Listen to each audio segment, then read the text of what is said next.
والسلام على سيد الأنبياء والمرسلين وعلى آله وأصحابه وأهل بيته وذرياته أجمعين والعاقبة للمتقين. قال الله تبارك وتعالى: ألا إن أولياء الله لا خوف عليهم ولا هم يحزنون الذين آمنوا وكانوا يتقون. صدق اللہ العظیم. تمام حضرات محبت سے درود پاک پڑھیے.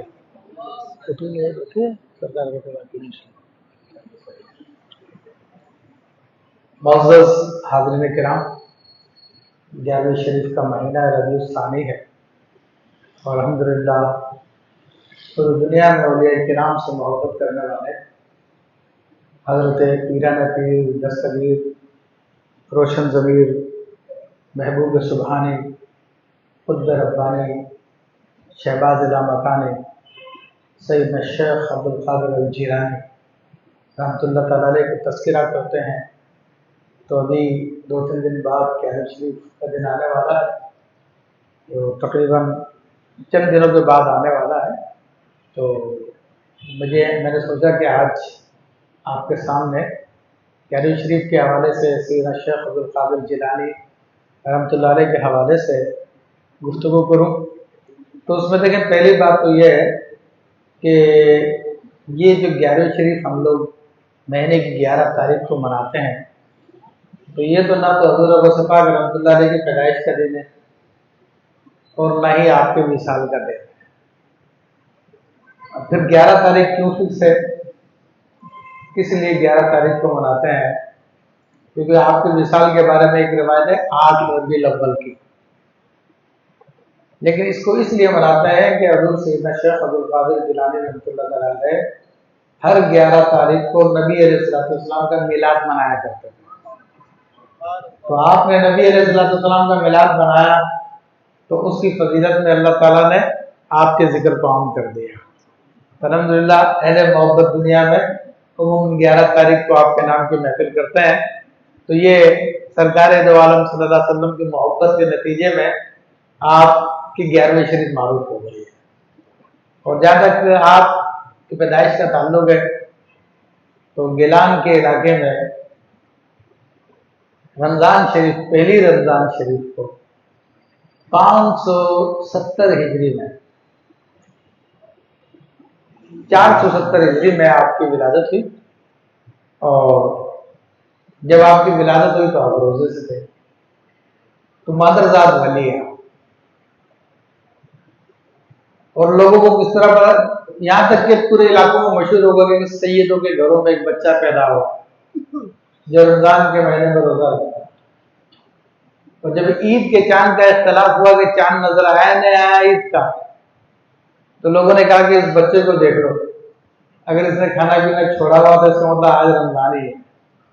اگر کھانا پینا نہیں چھوڑا تو کھا پی رہا ہے بچہ تو سمجھ لو کہ چاند نظر آیا.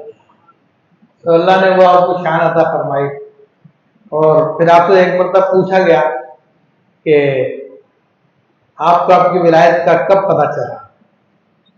تو آپ فرماتے ہیں کہ مجھے اس وقت پتہ چل گیا تھا کہ جب میں بچپن میں اسکول مدرسے میں جایا کرتا تھا دینی تعلیم حاصل کرنے کے لیے، قرآن مجید پڑھنے کے لیے، تو میں غیب سے آوازیں سنا کرتا تھا، الیہ یا مبارک ہو، الیہ یا مبارک ہو. یعنی فرشتوں کی آوازیں ہوا کرتی تھی، اے برکت والے میری طرف آ جاؤ، اے برکت والے میری طرف آ جاؤ.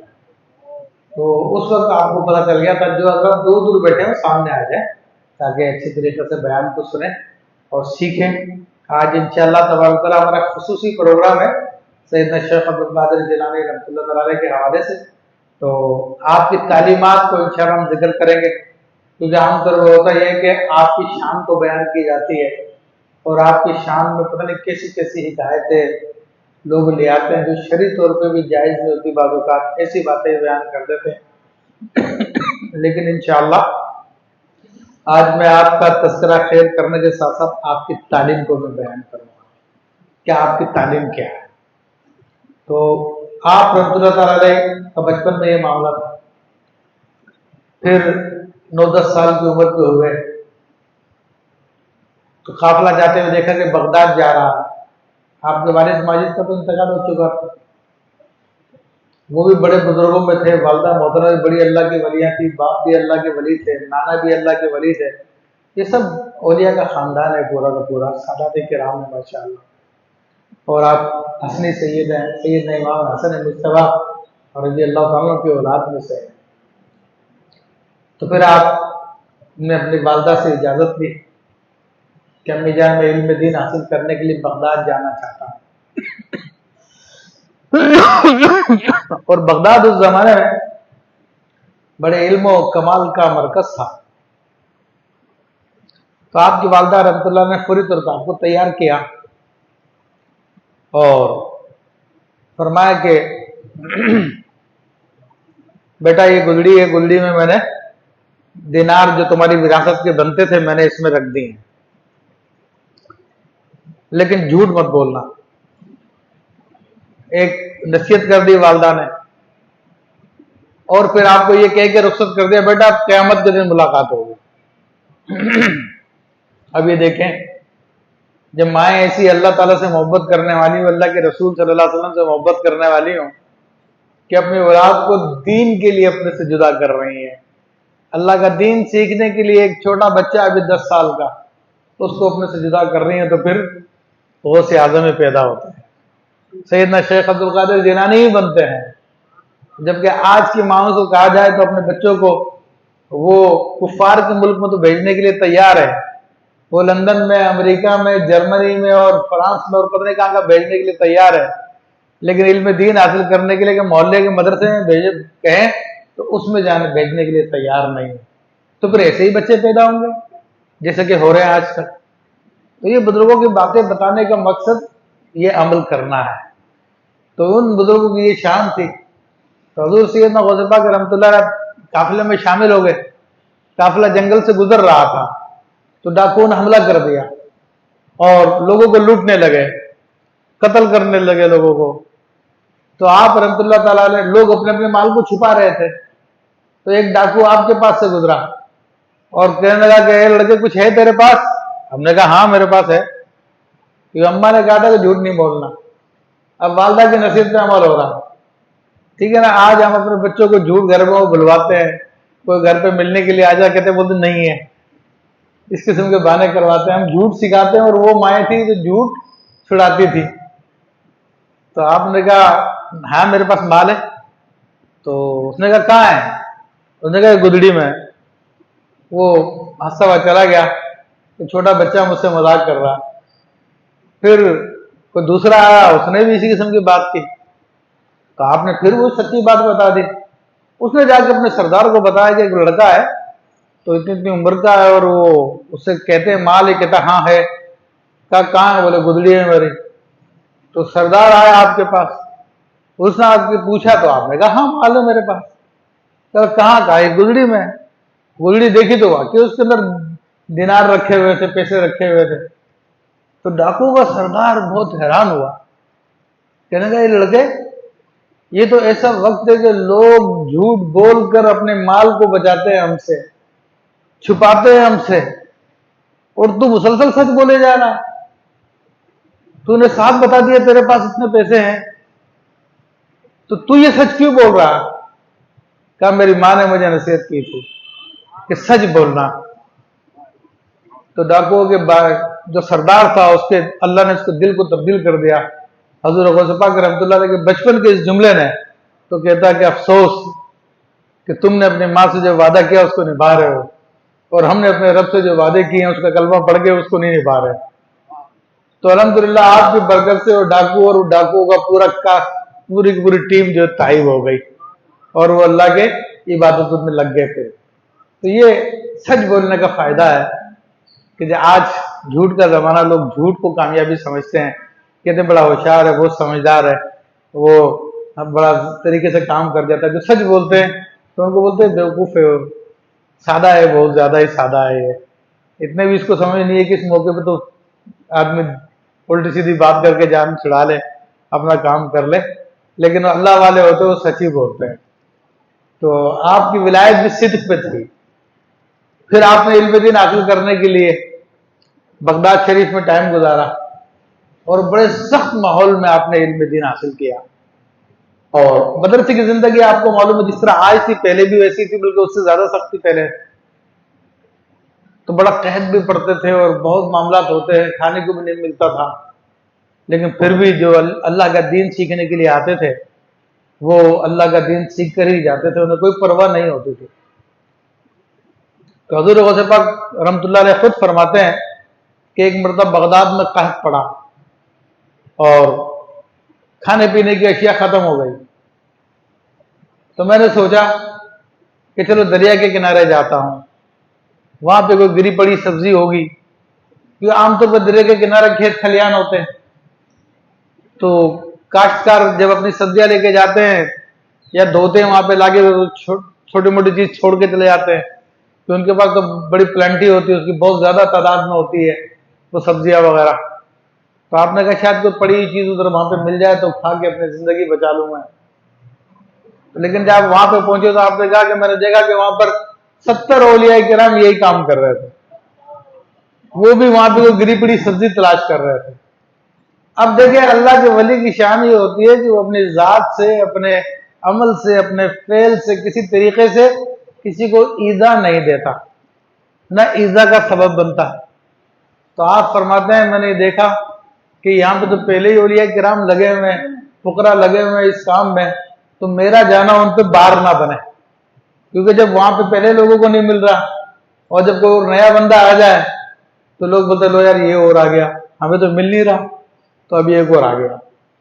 لوگوں کے ذہن میں خیال آتا ہے، اس قسم کی بات لوگ سوچتے ہیں، آپ بھی سوچتے ہوں گے. بہت سارے ایسے معاملات میں کہیں کوئی چیز تقسیم ہو رہی ہوتی ہے تو لوگ وہاں پہ پہنچ جاتے، پھر آپ لوگوں کو دیکھ رہے ہوتے ہیں کتنے لوگ آئے ختم نہ ہو جائے، ادھر پوچھ کے مڑ کے دیکھتے ہیں تو جب زیادہ لوگ ہو جائے تو بولے یار اب تو پھر مشکل ہی ملے اپنوں کو، تو یہ سوچ رہے ہوتے ہیں. لیکن حضور غوث پاک رحمۃ اللہ تعالیٰ اپنے بچپن کا ان کا یہ معاملہ ہے کہ آپ مدرسے کے طالب علم ہیں، کہتے ہیں یہ سوچ کے میں واپس آ گیا اور مسجد میں آ کے لیٹ گیا، کمزوری کی وجہ سے بیٹھا بھی نہیں جا رہا تھا، لیٹ گیا. تو اچانک میں نے دیکھا کہ مسجد میں ایک اجنبی نوجوان آیا.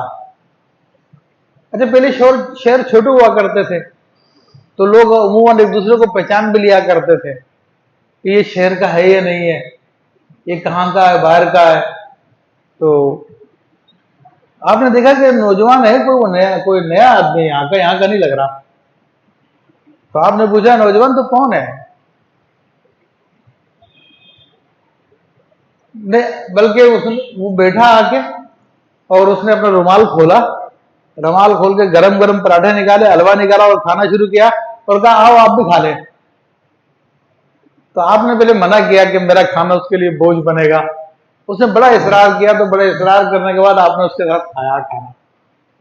تو آپ نے پوچھا نوجوان تو کون ہے، کہاں سے آیا، تو یہاں کا نہیں لگتا. تو کہنے لگا کہ میں اصل میں جیران سے آیا اور مجھے آئے ہوئے یہاں پر 1 مہینہ ہو گیا. یہاں پر میں نوجوان عبد القادر کی تلاش میں ہوں.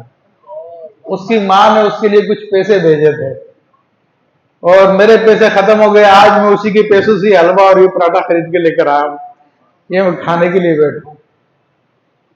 آپ فرماتے ہیں وہ عبد القادر تو میں ہوں. تو اس وقت بھی آپ نے اپنا ہی کھایا، کسی اور کا نہیں کھایا. تو الحمدللہ رب العالمین پھر آپ نے وہ پیسے آئے تو سنبھال کے نہیں رکھے بلکہ جا کے اس کا کھانا خریدا اور فقراء میں تقسیم کر دیا. خود وہی اللہ کے توکل پہ چلے گئے کہ اللہ تعالیٰ دینے والا ہے وہ بھی دے گا، جس نے ابھی دیا وہ کل بھی دے گا. تو یہ توکل تھا آپ کا. تو عزیزان محترم، آپ کی تعلیمات بڑی زبردست تعلیمات ہیں اور بڑی اہم تعلیمات ہیں. لیکن آج کل میں نے دیکھا کہ پروگرامز ہوتے ہیں تو آپ کے مختلف کرامات بیان کی جاتی ہیں، آپ کی شان کو بیان کیا جاتا ہے، لیکن آپ کی تعلیمات کو بہت کم بیان کیا جاتا ہے. آپ نے امت کو کیا درس دیا، اس درس کو لوگوں نے بھلا دیا ہے. حالانکہ آپ دیکھیں کہ جتنے کبار اولیاء کرام ہیں تقریباً ان سب کی تعلیمات ایک ہی ہوتی ہے، کیونکہ وہ سارے کے سارے ایک ہی دریا سے لے رہے ہیں.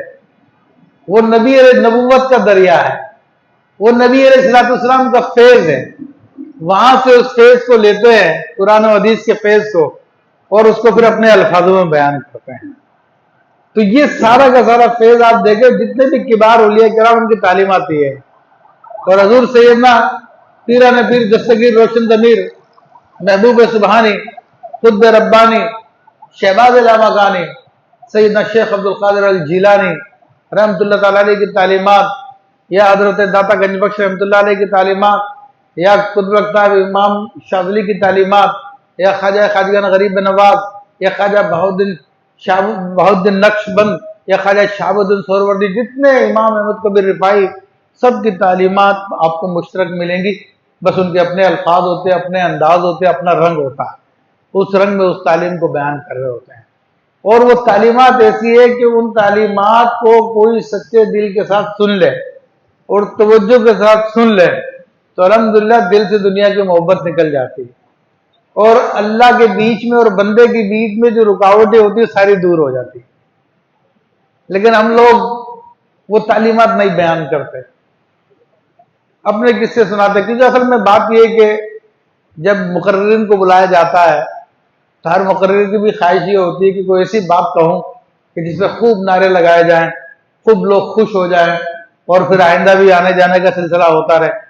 اچھا، لوگوں میں سے بھی اکثر یہ ہوتے ہیں کہ ان کو دین تو سیکھنا ہوتا نہیں ہے، وہ کہتے ہیں یار کوئی ایسا بندہ لایا جائے، چس آ جائے، مزہ آ جائے۔ تو لوگ یہ پھر سوچتے کہ یار کس کی تقریر میں زیادہ مزہ آتا، تو پھر اس کو انوائٹ کرتے ہیں، اس کو ٹائم دیتے ہیں۔ آپ ان کے پاس عالم موجود ہوتا ہے، ان کے محلے میں عالم موجود ہوتا ہے جو بیچارہ فری میں آ کے ان کو دین کا درس دے سکتا ہے، لیکن وہ دور سے بلاتے ہیں چس لینے کے لیے، اور بڑی بڑی رقم خرچ کرتے ہیں۔ ان کو دین سیکھنا نہیں ہوتا، ان کو چس ہی چاہیے ہوتی ہے۔ تو جیسے ہوتے ہیں ویسے ہی رہتے ہیں ہمیشہ کے ہمیشہ۔ اور جو دین سیکھنا چاہتے ہیں تو ان کے لیے پھر اللہ تبارک و تعالیٰ اپنا قرب عطا فرما دیتا ہے۔ پھر بات یہ دیکھیں، بات بڑی خاص بات ہے کہ اولیاء کرام کی تعلیمات یا ان کو ہر ایک نہیں پڑھتا۔ بزرگ فرما چکے ہیں کہ الاولیاء ارائس اللہ، کہ اولیاء اللہ کے خاص بندے ہوتے ہیں۔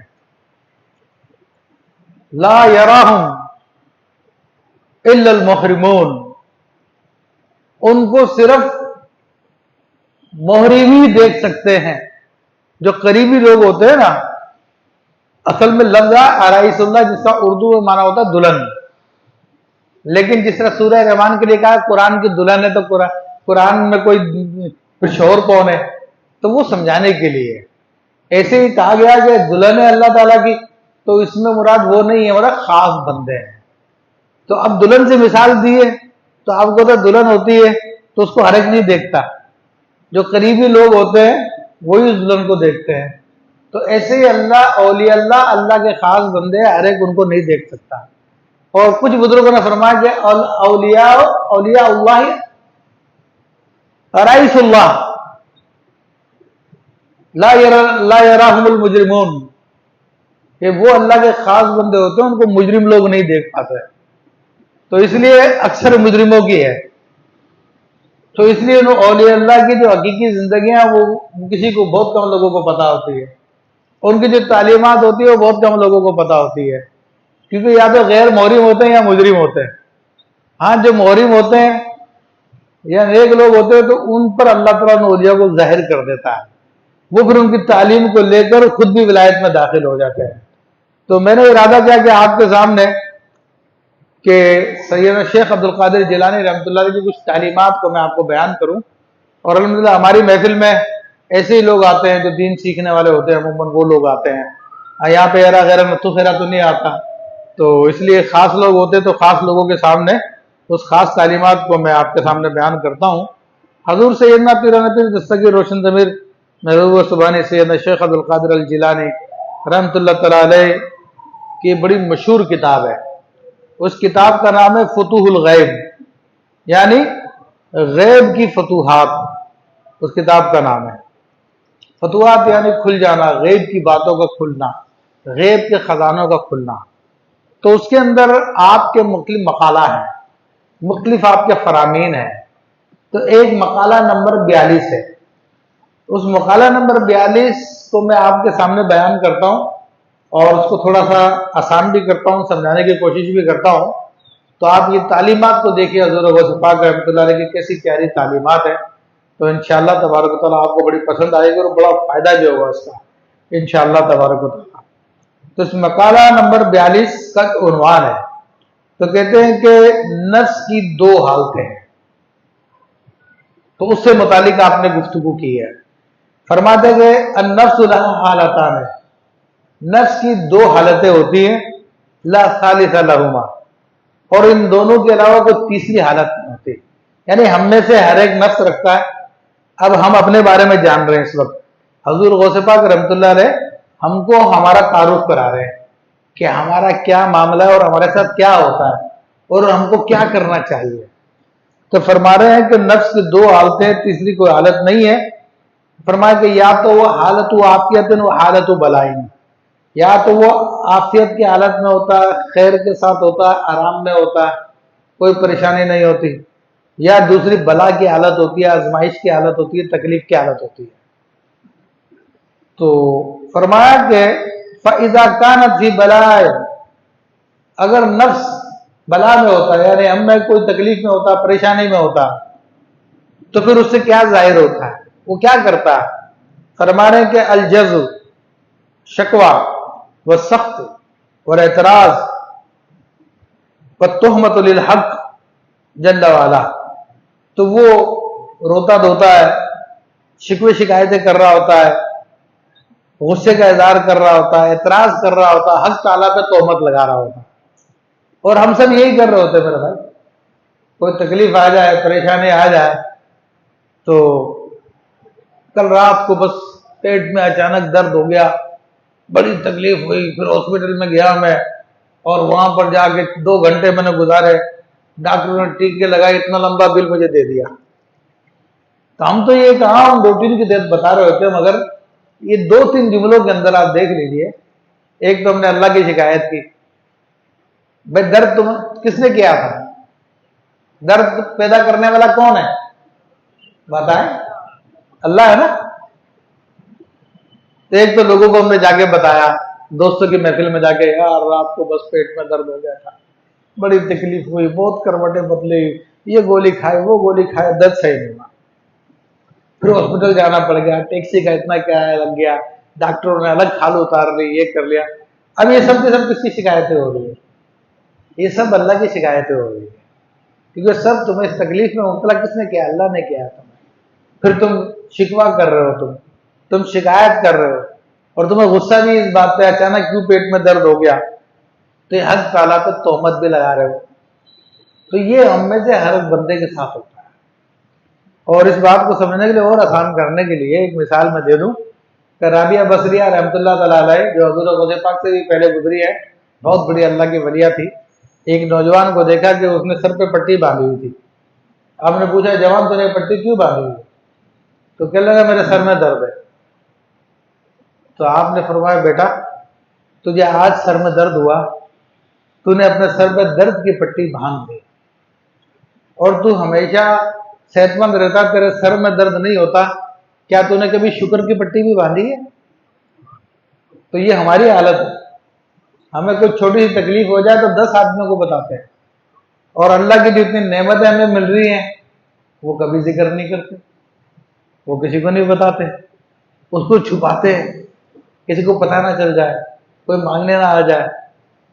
تو آپ فرماتے ہیں کہ نفس جب بلا میں ہوتا ہے تو شکوے شکایتیں کر رہا ہوتا، حق تعالیٰ پہ تہمت لگاتا، لا صبر ولا رضیا، نہ صبر کرتا، نہ وہ اللہ کے حکم پہ راضی ہوتا، ولا موافقتا، بھئی جو کچھ تیرے ساتھ ہوا تقدیر کے مطابق ہوا، تقدیر کے بغیر ہو گیا. بتائیں تقدیر کس نے بنائی ہے؟ تو اس کا مطلب یہ ہے کہ جب اس کے اوپر اعتراض کریں گے، تقدیر پہ اعتراض کریں گے، تو اللہ پہ اعتراض ہوگا نا. یہ کہنا کہ یار پتہ نہیں کیوں یہ درد ہو جاتا، کیوں یہ تکلیف ہو جاتی ہے، تو یہ تقدیر پہ اعتراض کرنا ہی ہوا نا. مگر ہم لوگوں نے ان چیزوں کو کچھ اور ہی سمجھ رکھا، حالانکہ ہمارے جملوں کے اندر ہمارے ہر کام بھی سب چیزوں کا تعلق ہے، اور اسی تعلق کو سمجھ لیجیے آپ اللہ سے قریب ہو جائیں گے. ہم لوگ اس تعلق کو سمجھتے ہی نہیں ہیں. تو آپ فرماتے ہیں کہ بل سوء ادبی، بلکہ موافقت نہیں کرتے، تغیر کے ساتھ موافقت نہیں کرتے، کیوں؟ بلکہ سوء ادب کرتے ہیں، بے ادبی کرتے ہیں۔ فرمایا وہ شرک بالحق، اور حق تعالیٰ کے ساتھ شرک کرتے ہیں، والاسباب والکفر، اسباب میں لگ جاتے ہیں، کفریات بکنے لگ جاتے ہیں۔ تو یہ نفس کی حالت ہے جب بلا میں ہوتا، پریشانی میں ہوتا۔ پھر فرماتے ہیں اذا کانت فی عافیت، اور جب وہ عافیت کی حالت میں ہوتا ہے، نعمتیں مل رہی ہوتی ہے، کاروبار بزنس اچھا چل رہا ہے، ٹھیک ہے، صحت و تندرستی ہے، اپنی مرضی کے مطابق سارے کے سارے کام ہو رہے، جو چاہ رہا وہ ہو رہا ہے، تو کہا پھر جو ہے انسان بے راروی میں پڑ جاتا ہے، اپنی خواہشات پوری کرنے لگ جاتا ہے، لذتیں پوری کرنے لگ جاتا ہے کہ آج تو میں نے وہاں سے کھانا منگایا تھا، آج فوڈ پاٹا سے وہاں سے منگاتا ہوں میں، ارے وہاں کا برگر منگا کے دیکھتے ہیں، ارے یار فلاں چیز جو ہے وہاں کا پیزا بہت مزیدار ہے، چلو وہ منگا کے دیکھتے ہیں۔ پھر یہ خواہشات مختلف قسم کی، ٹھیک ہے نا، تو وہ پوری کرنے میں لگ جاتا ہے، لذتوں میں لگ جاتا ہے۔ پھر فرماتے ہیں کلما نالت شہوتن، جب نفس کو ایک شہوت مل جاتی ہے، خواہش پوری ہو جاتی ہے، طلبت اخرى، تو پھر وہ دوسری کی طلب کرتا ہے، ٹھیک ہے نا۔ ایک گاڑی ہے اچھی چل رہی ہے، سب کچھ ہے، لیکن کوئی اور پسند آ گئی، روڈ پہ چلتے ہوئے اس کی چمک کچھ زیادہ سمجھ میں آ گئی، اس کی شکل کچھ زیادہ سمجھ میں آ گئی، تو یار اس کو بیچو، اب دوسری والی لیں گے۔ یا کوئی موبائل اچھا رکھا آپ کے پاس، لیکن کوئی اور سمجھ میں آ گیا، ارے یار اس کو بیچو، وہ لیں گے یار، وہ زیادہ مزیدار لگتا ہے، وہ اچھا لگتا ہے۔ تو یہ کہا کہ ایک خواہش پوری ہو تو دوسری خواہش میں لگ جاتا ہے۔ وَاسْتَحْقَرَتْ مَا عِنْدَهَا مِنَ النِّعَمِ مِنْ مَأْكُولٍ وَمَشْرُوبٍ وَمَلْبُوسٍ وَمَنْكُوحٍ وَمَسْكُونٍ وَمَرْكُوبٍ، اور جو کچھ اس کے پاس نعمتیں ہوتی ہیں، یعنی کھانے پینے کی، پہننے کی، نکاح کرنے کی، رہائش کا گھر ہے، سواری کی ہے گاڑی، یعنی اس نعمتوں کو پھر وہ حقیر جاننے لگ جاتا کہ یار یہ تو ابھی پرانی ہو گئی ہے، کوئی نئی چیز کرتے ہیں، کوئی نیا کام کرتے ہیں۔ ہم نے دیکھا لوگوں کی ایسی عادت ہوتی ہے، بہترین چیز ہوتی ہے، ہمیں مشورہ دے رہے ہوتا ہے، ارے مفتی صاحب اس کو چینج کر لیا تو بہت دن ہو گئے اس کو، یہ گاڑی رکھی ہوئی 10 آدمی آ کے مشورہ دیتے ہیں، ارے مفتی صاحب وہ نئی گاڑی بہت اچھی آ گئی وہ لے لے۔ ارے بھائی یہ نعمت جو اللہ کی مجھے اس کا شکر تو ادا کر لو تو تم۔ تو یہ نفس کی حالت ہے۔ تو فرمایا کہ پھر وہ نئی نئی نعمتوں کی طلب میں لگ جاتا ہے۔ وہ فرمایا کہ فَتَخْرُجُوا لِكُلِّ وَاحِدَةٍ مِّنْ هَذِهِ النِّعَمِ عَيُوبًا وَنَقْصًا، اور جتنی پرانی نعمتیں ہوتی ہیں ان سب میں اس کو عیب نظر آنا شروع ہو جاتے ہیں، اس کو نقص نظر آنا شروع ہو جاتا ہے۔ وَتَطْلُبُ أَعْلَى مِنْهَا، پھر اس سے اعلیٰ نعمتیں طلب کرنے لگ جاتا ہے نفس کہ نہیں جی اس سے اچھی چاہیے۔ ابھی گھر ہے اس علاقے میں، ارے یار یہ تھوڑا ہلکا علاقہ، مجھے آگے جانا چاہیے، وہ زیادہ مہنگا علاقہ ہے، ہاں پھر اس علاقے میں چلا گیا، ارے یار وہاں پہ جانا چاہیے، وہاں پہ سارے امیر لوگ، دولت مند لوگ تو وہیں پہ رہتے ہیں اس علاقے میں۔ تو یہ لوگوں کی پھر اس طرح خواہشیں بڑھتی جاتی ہے۔ فرمایا وہ اسنا مما لم یقسم لہا، اور بندہ ایسی چیزوں کی تمنا کرنا شروع کر دیتا ہے جو اللہ نے اس کے لیے تقسیم نہیں کی۔ یعنی اللہ نے تمہارے لیے کیا تقسیم کیا، وہ جو تمہارے پاس ہے اس وقت، اس پہ راضی ہونا چاہیے نا۔ لیکن جب مال تھوڑا زیادہ آ گیا تو سب چیزیں بیکار میں لگنے لگ گئی، ارے نہیں یار یہ تو اچھے نہیں، اب دوسری چیز لوں گا میں۔ تو میرے بھائیو یہ ساری نفس کی عادت جو حضور غوث پاک ہمیں بتا رہے ہیں کہ غور کرو اس میں۔ وَتَعَرَّضَ عَمَّا قُسِّمَ لَهَا، اور جو اللہ نے اس کے لیے تقسیم کی ہے اس سے منہ پھیرنے لگ جاتا ہے۔ تو اس کی وجہ سے یہ نفس انسان کو فَتُوقِعُ الْإِنسَانَ فِي تَعْبٍ وَطَوِيلٍ، تو پھر یہ نفس انسان کو بڑی لمبی مشقت میں ڈال دیتا ہے۔ اب کیا ہوتا ہے، یہاں پہ تو جتنے آمدنی کے ذرائع تھے وہ کر لیے پورے، اب یہ ہوتا ہے کہ کہتا ہے یار پاکستان سے باہر جاؤں گا، میں یورپ جاؤں گا وہاں پہ زیادہ کمائی ہے، یہ فلاں ملک جاؤں گا وہاں پہ زیادہ کمائی ہو جائے گی۔ تو پھر زندگی کا ایک حصہ اس کمائی کے چکر میں وہاں پہ جا کے وہ لگا دیتا ہے، وہاں پہ محنت کرتا ہے، مشقتیں کر رہا ہوتا ہے۔ یا یہاں پر بھی ایک اچھا چھوٹا موٹا کام چل رہا تھا تو اس کام کو چھوڑ کے بڑا ساہوکار بننے کے لیے لمبے کام میں لگ جاتا ہے، بڑے بڑے قرضے لے لیتا ہے، پھر ساری زندگی قرضوں کو ادا کرتا رہتا ہے، پھر ڈاکو اور اس کے پیچھے لگ جاتے ہیں، کوئی اغوا کرنے والے آ جاتے ہیں، تو فرمایا کہ تابن طویل بہت لمبی تھکن میں لگ جاتا ہے، ولا ترضى بما في يديها، اور جو اللہ نے دیا اس کو اس پہ راضی نہیں رہتا، وما قسم رہا فيرتكب الغمرات ويقود المعارك في تعب طويل، پھر اس لمبی مشقت میں بڑی بڑی مشکل ہلاکتوں کے کاموں میں پڑ جاتا ہے، لا غایۃ لہ، جس کی کوئی انتہا نہیں ہوتی، ولا منتہا، جس کا کوئی حد نہیں ہوتی، فی الدنیا فی العقبہ کما قیل، تو آخرت میں پھر ایسی مشقتیں اٹھانی پڑے گی، اس کی کوئی حد نہیں ہوگی۔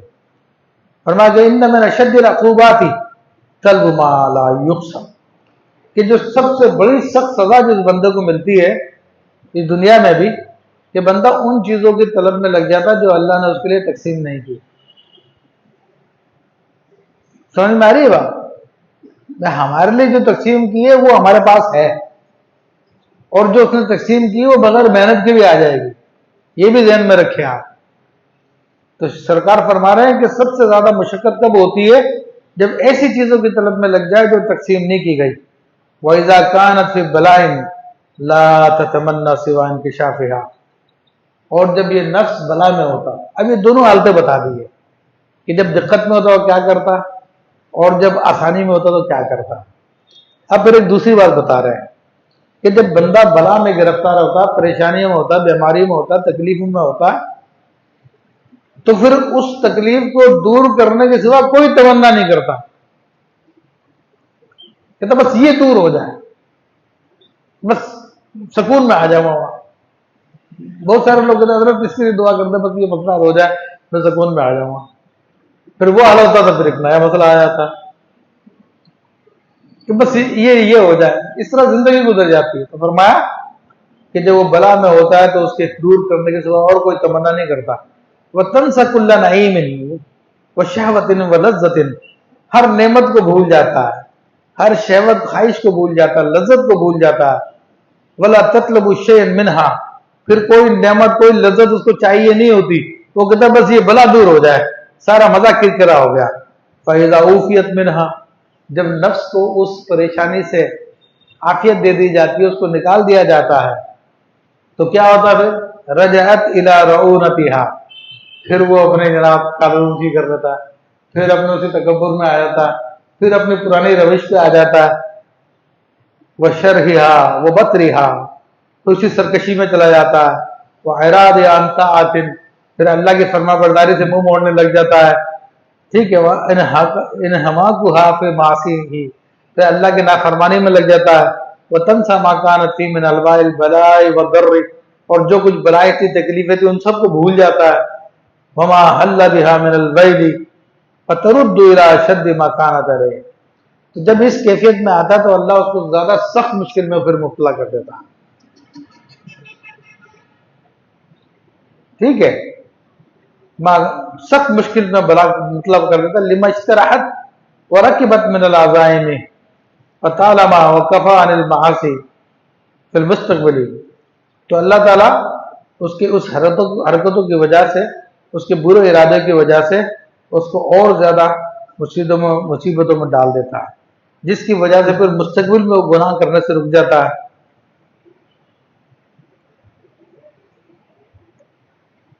تو اب یہ بات ظاہر ہو گئی کہ نفس کے لیے کیا چیز بہتر ہے، آزمائش ہی بہتر ہے، کہ آزمائش میں جب ہوتا ہے تو پھر گناہوں سے رکا رہتا ہے، اور جب وہ سکون میں آتا ہے تو پھر وہ گناہوں میں لگ جاتا ہے۔ یہ ایک عمومی لوگوں کے نفسیات ہے، لیکن بعض اللہ کے بندے ایسے ہوتے ہیں کہ وہ آزمائش میں ہو یا مصیبت میں وہ اللہ کا شکر ادا کرتے رہتے ہیں، ٹھیک ہے نا، اور بعض ایسے ہوتے ہیں چاہے اس بلا میں چاہے آفت میں ہمیشہ نافرمانی کرتے رہتے ہیں۔ تو یہ عموم کے اعتبار سے آپ نے بیان فرمایا۔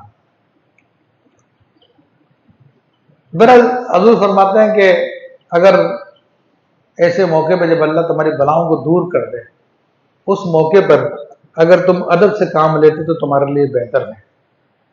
فرماتے ہیں پس جو کوئی ارادہ رکھتا ہے کہ دنیا و آخرت میں سلامتی میں آ جائے تو اس کو کیا کرنا چاہیے؟ فرمایا بالصبر، علیہ بالصبر والرضا، کہ اس کو چاہیے کہ وہ صبر اور اللہ کی تقدیر سے راضی ہو جائے، وہ ترک الشکوہ اور شکوے شکایتیں بند کر دے.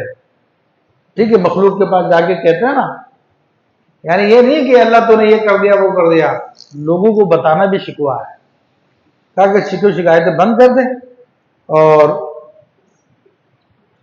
جو بھی اس کو وہ انزال الحوائج بربہ عز وجل، اور جو بھی کوئی حاجت پیش آ رہی ہے تو اللہ کی بارگاہ میں پیش کرے. اب یہاں پہ آپ کی نصیحت شروع ہوگی کہ بندے کو کیا کرنا چاہیے. حضور کیا فرما رہے ہیں، غور کرنے کی بات ہے.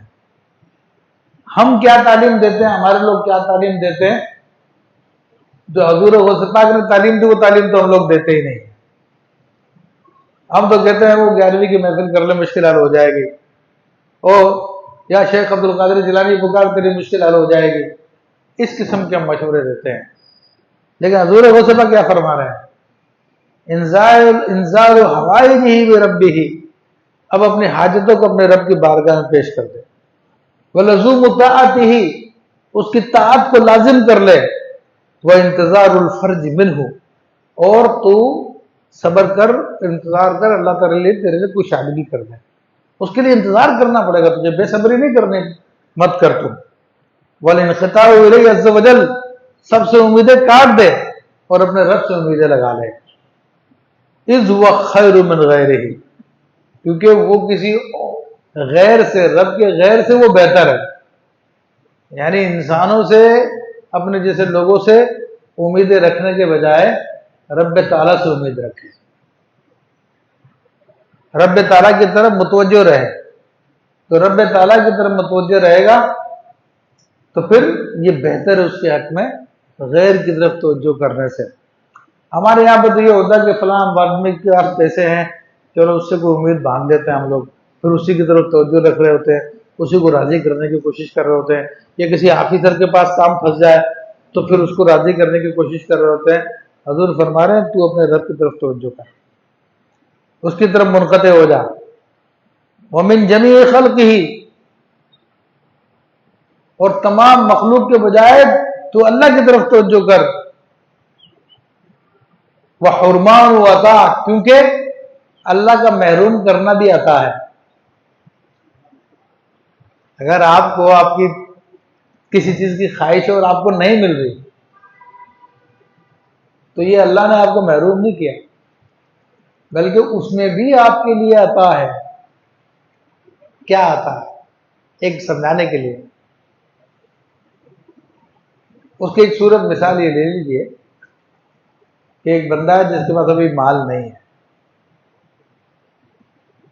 تو وہ کہتا ہے یار میں تو محروم آدمی ہوں، میرے پاس تو مال ہی نہیں.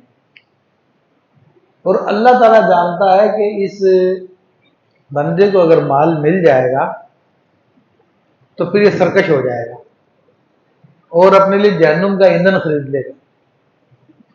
وہ گناہ کرے گا جو پیسے کے ذریعے کیے جا سکتے ہیں. تو اب اس شخص کے حق میں مال نہ ملنا، اللہ کا محروم کر دینا، یہ محرومی ہے یا عطا ہے؟ یہ عطا ہے.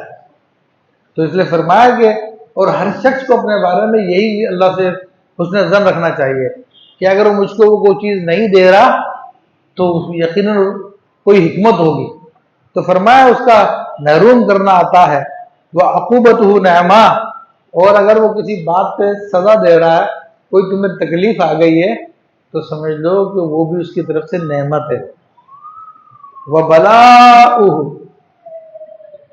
دَوَاءٌ، اور اگر کوئی آزمائش آ گئی ہے تو سمجھ لو کہ ہماری جو بگڑی ہوئی طبیعت تھی نا، جو ہماری روح خراب ہو گئی تھی، ہمارا نفس خراب ہو گیا تھا، تو اللہ تبارک و تعالیٰ اس کو درست فرما رہا ہے.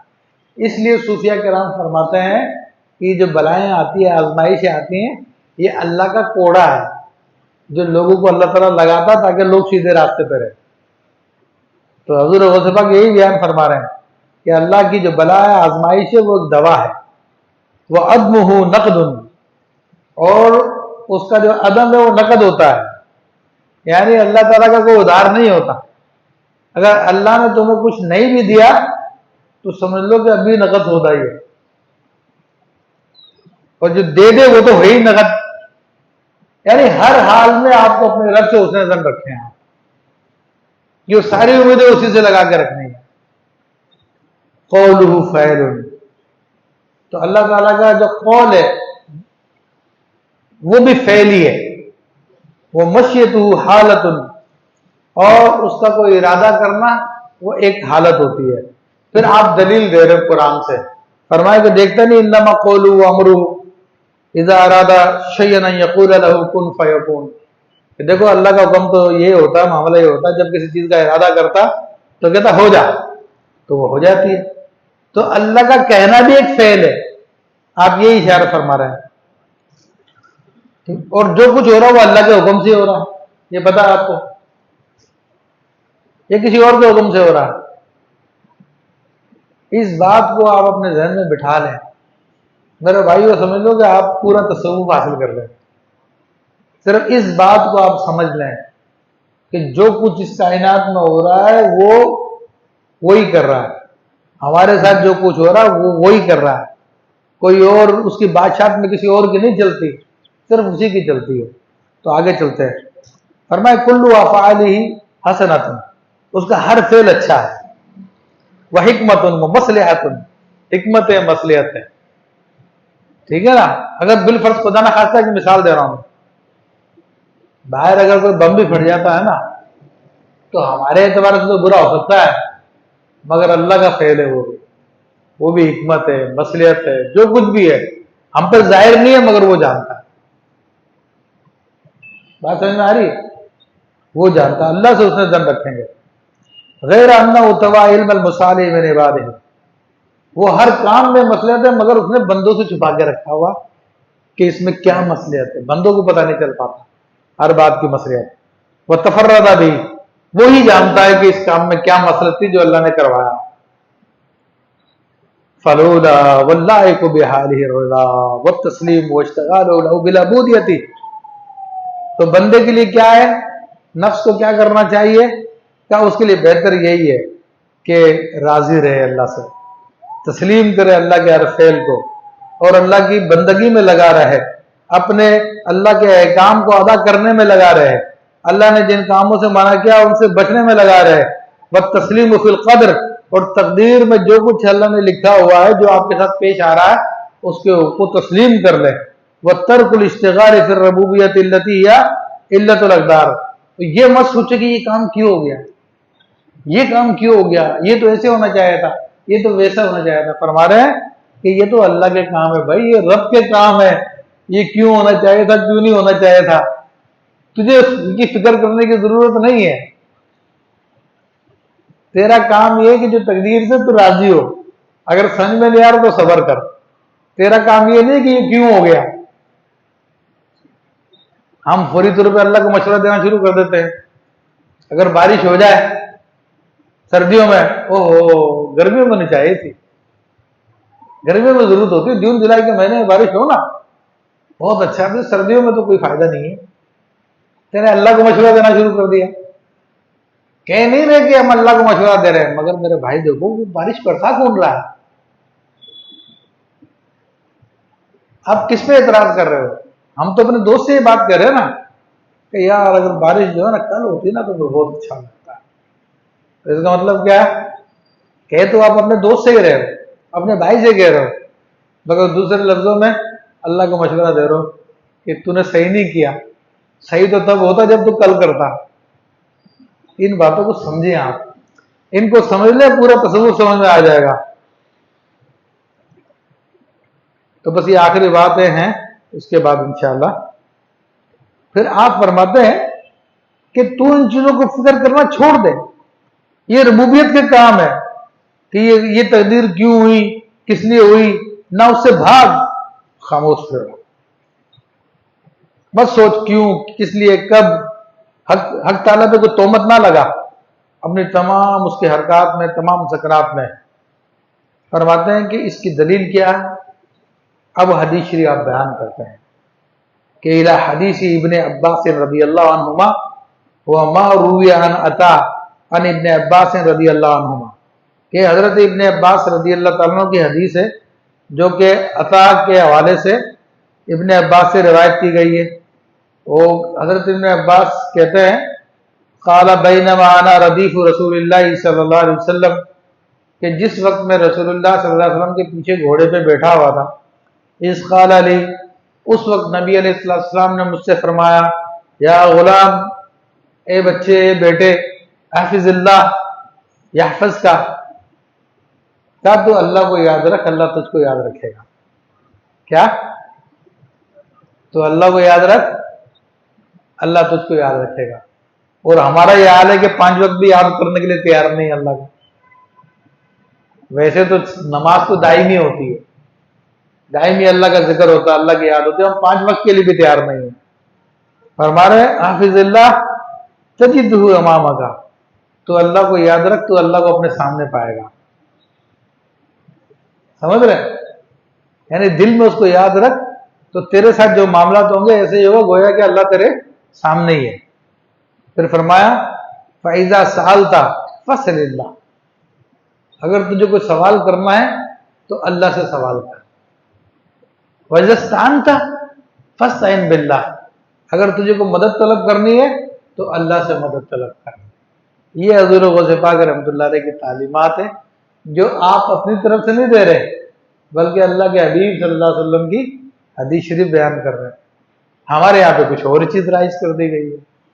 حضور غوث پاک کے نام پر بس چند چیزیں ہم نے اپنی کر لی ہیں، بس انہی کو لے کے بیٹھے رہتے ہیں اور سمجھتے ہیں کہ ہم حضور غوث پاک سے بہت محبت ہے. جو حضور غوث پاک نے تعلیمات دی اس کو ماننے کے لیے تیار نہیں.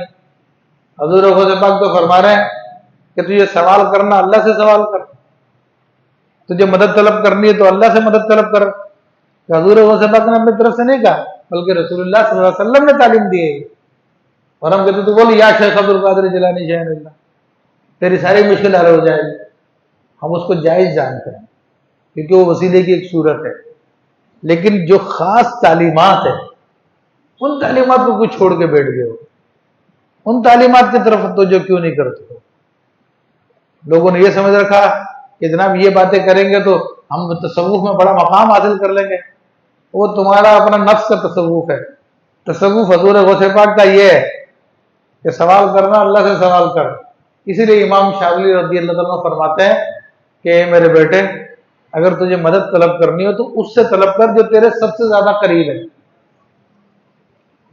اور سب سے زیادہ قریب کون ہے؟ اللہ تعالیٰ. نحن اقرب الیہ من حبل الورید، کہ ہم انسان کی اس کی شہ رگ سے بھی زیادہ نزدیک ہے.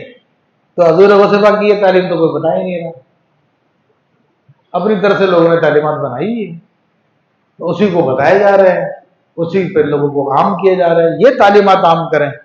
اذا استعنت فاستعن باللہ، جب تجھے مدد طلب کرنا ہو تو اللہ سے مدد طلب کر. جف القلم بما هو کائن، جو کچھ ہونا ہے قلم اس کو لکھ کے خشک ہو چکا ہے، یعنی اللہ نے تقدیر میں لکھ دیا ہے.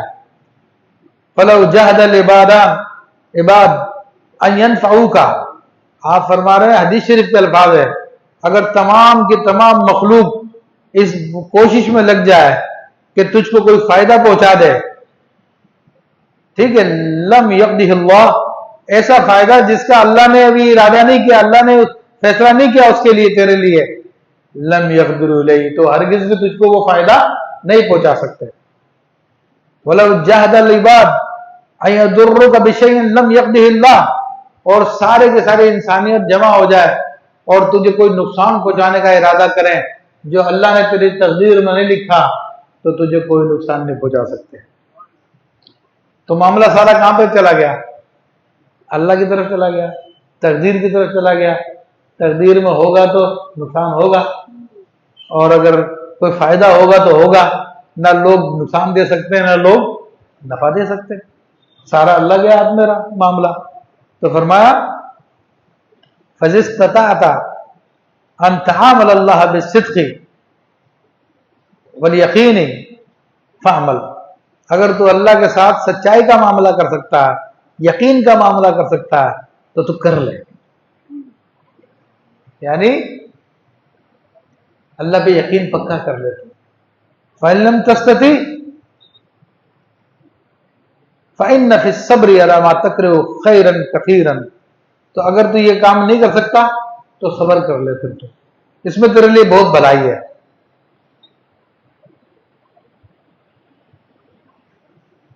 پھر آگے اور بھی آپ نے بات بیان فرمائی کہ اگر تو صبر سے کام لے گا تو اس میں تیرے لیے کشادگی ہے، کہ اللہ فرماتا فَإِنَّ مَعَ الْعُسْرِ يُسْرًا، کہ بے شک ہر ایک تنگی کے بعد دو آسانیاں، یہ اللہ تعالیٰ کا وعدہ ہے۔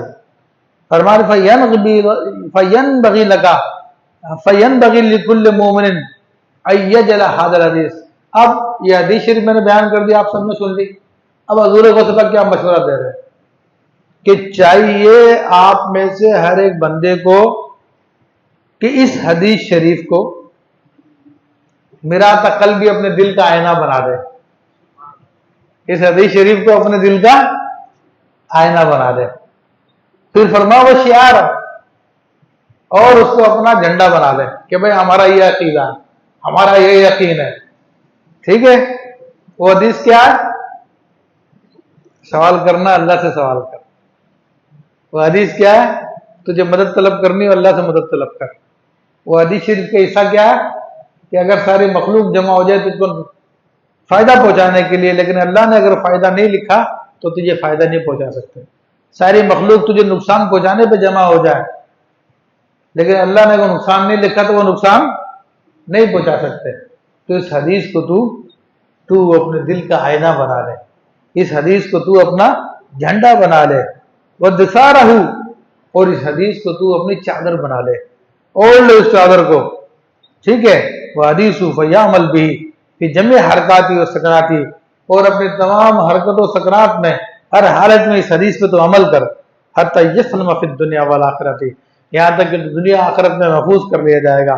وَيَجِدُ الْعِزَّةَ فِيهِمَا، تجھے دونوں جگہوں میں دنیا و آخرت میں اس حدیث پہ عمل کرنے کی وجہ سے تجھے عزت ملے گی، برحمت اللہ عز و جل، اللہ تعالیٰ کے رحمت سے۔ تو یہاں پر یہ مقالہ آپ کا پورا ہو گیا۔ تو یہ میں نے بہت جلدی مختصر کر کے آپ کے سامنے بیان کیا، لیکن یہ حضور غوث پاک رحمۃ اللہ علیہ کی تعلیمات ہیں۔ آج ہم لوگوں نے یہ تعلیمات کو چھوڑ دیا، اور بہتر یہ کہ آپ رضی اللہ تعالیٰ عنہ کی جو کتب ہیں، خاص طور پہ فتول غیب ہے، ان کا درس دیا جائے، اور وہ بڑے کوئی یعنی واقعی بعمل علماء ہیں تو ان کی صحبت میں بیٹھ کے ان کو سیکھا جائے۔ آج کل تصوف کا نام جو اصل تصوف اس کو چھوڑ دیا ہے، اور چیزوں کو تصوف بنا لیا ہے۔ تو اللہ تعالیٰ سے ہم دعا کرتے ہیں کہ ہمیں ان بزرگوں کا تصوف عطا فرمائے۔ آج کل پیروں کے پاس جاتے ہیں، ہاں جی پیر کی محبت کے بغیر کچھ بھی نہیں ہو گیا، ہاں پیر میں فنا ہو جائے پہلے، تو پیر میں فنا ہوگا پھر تجھے کچھ ملے گا، ورنہ کچھ نہیں ملے گا۔ بھائی حضور غوث پاک تو نہیں فرما رہے، امام شاذلی نے تو نہیں فرمایا، حضرت خواجہ بہاؤالدین نقشبند نے تو نہیں فرمایا، خواجہ شہاب الدین سہروردی نے تو نہیں فرمایا، یہ بزرگ تو نہیں فرما رہے، تم کہاں سے لے آئے ہو؟ تو اپنی دکانیں چلانی ہوتی ہے کہ پیر کی محبت میں پھنسے گا تو پھر پیر کی خدمت کرے گا نا، ویسے تو کام چلے گا ہی نہیں۔ تو یہ بزرگوں کی تعلیمات نہیں، پیر کی اطاعت ہے، پیر کی فرمانبرداری ہے، وہ بھی کب تک؟ جب تک شریعت کے مطابق ہو۔ جہاں پہ شریعت سے ہٹا تو لا طاعت لمخلوق فی معصیت الخالق، کہ اب اللہ تعالیٰ کے نافرمانی میں کسی مخلوق کی فرمانبرداری نہیں کی جائے۔ تو اللہ تبارک و تعالیٰ میں خالص تصوف پہ عمل کرنے کی توفیق عطا فرمائے، اور ہر قسم کی گمراہی سے محفوظ فرمائے۔ آمین بجاہ نبی امین۔